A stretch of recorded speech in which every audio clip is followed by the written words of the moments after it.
Welcome to artist astro live. കുംഭരാശിക്കുള്ള reading ആണ്. The emperor. നിങ്ങളാകെ ഒരു സിറ്റുവേഷനിലാണ് നിങ്ങൾക്ക് മാനസികമായിട്ട് പ്രയാസങ്ങൾ ഉണ്ടാക്കിയ എന്തോ ഒന്നുണ്ടായി. നിങ്ങളുടെ സ്ഥാനത്തിനനുസരിച്ചുള്ള പ്രമോഷൻ കിട്ടാത്തൊരവസ്ഥ, അല്ലെങ്കിൽ ഏതെങ്കിലും രീതിയിലൊരു അപമാനം നിങ്ങൾക്ക് ഉണ്ടായ ഒരു സമയമായിരുന്നു ഇപ്പോഴും കഴിഞ്ഞത്. പക്ഷേങ്കിൽ ആ സിറ്റുവേഷൻ മാറി സെയിം കാർഡ് നിങ്ങൾക്ക് അപ്ഡേറ്റിൽ കിട്ടിയിട്ടുണ്ട് എന്ന് പറഞ്ഞാൽ ഇപ്പോൾ നിങ്ങൾ നിങ്ങളുടെ പൊസിഷനിൽ തിരിച്ചെത്തിയിരിക്കുന്നു. ഒരു പക്ഷേ ഏതെങ്കിലും ഡിമോഷൻ കിട്ടിയിട്ടുണ്ടായിരുന്നായിരിക്കാം. നേരത്തെ ഗവൺമെൻറ് ജോലിയിൽ നിങ്ങൾ ഉദ്ദേശിച്ച പ്രൊമോഷൻ കിട്ടാതിരിക്കുന്ന ഒരവസ്ഥയായിരുന്നായിരിക്കാം.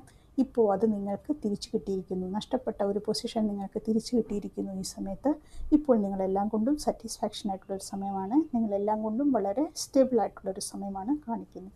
ഒരു ലവേഴ്സ് കാർഡ് കിട്ടിയിട്ടുണ്ട്. ഒരു അഫെയർ, അല്ലെങ്കിൽ ഒരു പുതിയ ബിസിനസ് പാർട്ട്ണർഷിപ്പ്, ഒരു മാരേജ് പാർട്ട്ണർഷിപ്പ്, എന്തോ ഒന്ന് ദൈവം നിങ്ങൾക്ക് അനുഗ്രഹിച്ച് തരുന്നുണ്ട്. ഈശ്വരാനുഗ്രഹത്തോടു കൂടി ഒരു പുതിയൊരു തുടക്കം അങ്ങനെ നടക്കാനിരിക്കുന്നു. എന്ത് തുടക്കമായാലും അതിന് ദൈവത്തിൻ്റെ അനുഗ്രഹം ഉണ്ടാകുന്നതാണ് ഈ സമയത്ത്.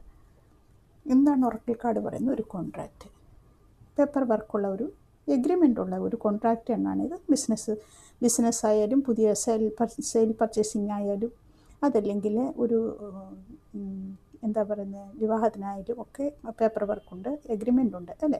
അങ്ങനെ ഒരു പ്രോപ്പർ എഗ്രിമെൻ്റ് ഉള്ള ഒരു പാർട്ട്ണർഷിപ്പ് തന്നെയാണ് നിങ്ങളിപ്പോൾ തുടങ്ങാൻ പോകുന്നത്. അതെന്തുവാകാം, കല്യാണമാകാം, അതല്ലെങ്കിൽ ബിസിനസ്സാകാം, അല്ലെങ്കിൽ എന്തെങ്കിലും വസ്തുവകൾ കൊടുക്കുകയോ വാങ്ങുകയാവോ, എല്ലാത്തിനും പേപ്പർ ശ്രദ്ധിച്ചിട്ട് സൈൻ ചെയ്യുക എന്നത് ശ്രദ്ധിക്കുക. സെൽഫ് ആക്സെപ്റ്റൻസ്, സ്വയം അംഗീകരിക്കുക.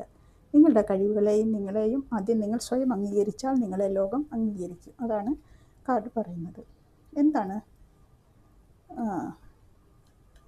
ഏഞ്ചൽസ് പറയുന്നത്? Let go. പഴയ കാര്യങ്ങൾ ചിന്തിച്ചിരിക്കേണ്ട, മനസ്സിൽ വെച്ചേക്കേണ്ട. പ്രയാസങ്ങൾ എന്തെങ്കിലുമൊക്കെ ഉണ്ടായിട്ടുണ്ടെങ്കിൽ അതിനെ വിട്ട് കളയുക, മുന്നോട്ട് പോകാൻ ശ്രമിക്കുക. ലെറ്റ് ഗോയുടെ കാർഡ് കേതുവിൻ്റെ കാർഡ് കൂടിയാണ്. സ്പിരിച്വലി അവേക്കൻ ആകണം എന്നതുകൂടിയാണ് ആ കാർഡിൻ്റെ അർത്ഥം.